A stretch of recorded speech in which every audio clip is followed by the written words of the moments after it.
չի կարող լինել բանական մարդ, ով խաղաղություն չուզենա։ Եվ այդ կեղծ թեզը, որ Փաշինյանը փորձում է առաջ տանել, թե իբր ինքը խաղաղության ջատագով է, ամենաավերիչ պատերազմը, ամենաշատ ռազմական գործողությունները եւ ագրեսիաները Հայաստանի Հանրապետության նկատմամբ եղել են իր իշխանության օրոք։ Ինչ խաղաղություն։ 1. Երկրորդ, խաղաղությունը որևէ երաշխիք, բացի նրանից, որ առևտուր կանենք լավ կլինի, չունի։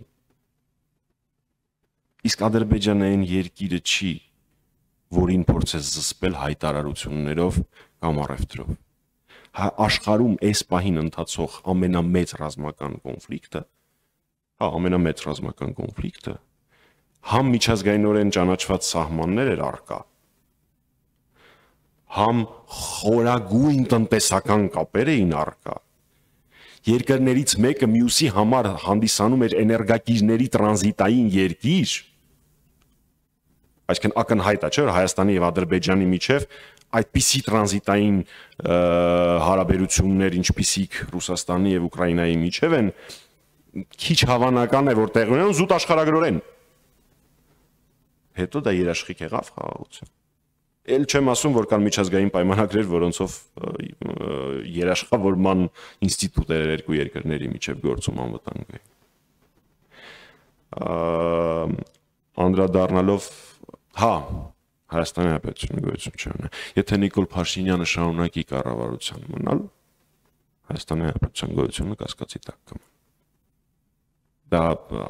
անհերքելի փաստ է։ Դա տեսնելու համար ուղղակի պետք է նայել, թե ինչ կորուստներ է ունեցել Հայաստանի Հանրապետությունը Փաշինյանի կառավարման ընթացքում։ Տարածքային,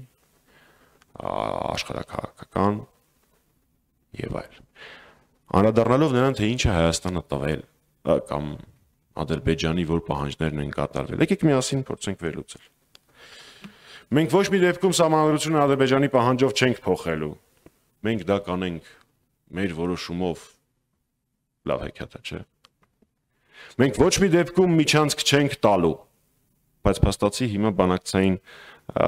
վերջին փաստաթուղթը, որը նախաստորագրվել է, ամբողջ աշխարհը ներկայացնում է միջազգային տրամաբանության մեջ, ամբողջ։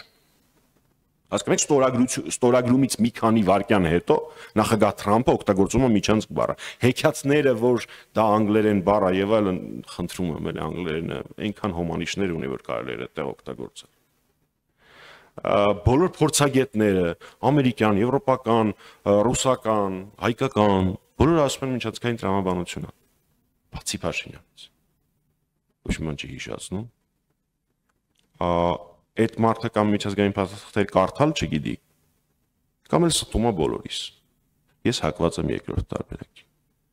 Ամենածիծաղալու դրվագը ստորագրման պահից են պահներ, երբ Փաշինյանը ասենց ծիգրակում էր, նայեր, տեսներ էտա փաստաթղթի մեջ գրած թե չէ։ Ինչ վերաբերվում է, ես կարող եմ այսպես շատ շարունակել, գիտեմ, որ ժամանակը ավարտվում է, նույնը վերաբերվում է Լեռնային Ղարաբաղի հայկական լինել չլինելու։ Նույնը վերաբերվում է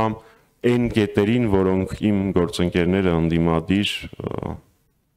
1.5 տարի առաջ ծանոթացան փաստաթղթի սկզբնական տեքստին, որոնք այն ժամանակ կարևոր կետեր էին Հայաստանի համար, առաջնահերթություններ էին, բայց հանվեցին Ադրբեջանի պահանջով։ Ու այսպես շարունակ։ Եվ ամենակարևորներից մեկը Յակոմինսկի խմբի լուծարումը։ Քանի կար պիտի ստորագրման ժամանակ լուծարվեր, բայց լուծարվեց նախաստորագրման ժամանակ։ Ու այսպես ես կարող եմ եւս մի 10 րոպե շարունակել, բայց ժամանակը ավարտվում է, այնպես որ ակնհայտ է, որ Փաշինյանը կատարել է Ադրբեջանի բոլոր պահանջները, հեքիաթները, որ պատերազմ չէր լինի, եթե չկատարեինք եւ այլն, փաստացի բոլոր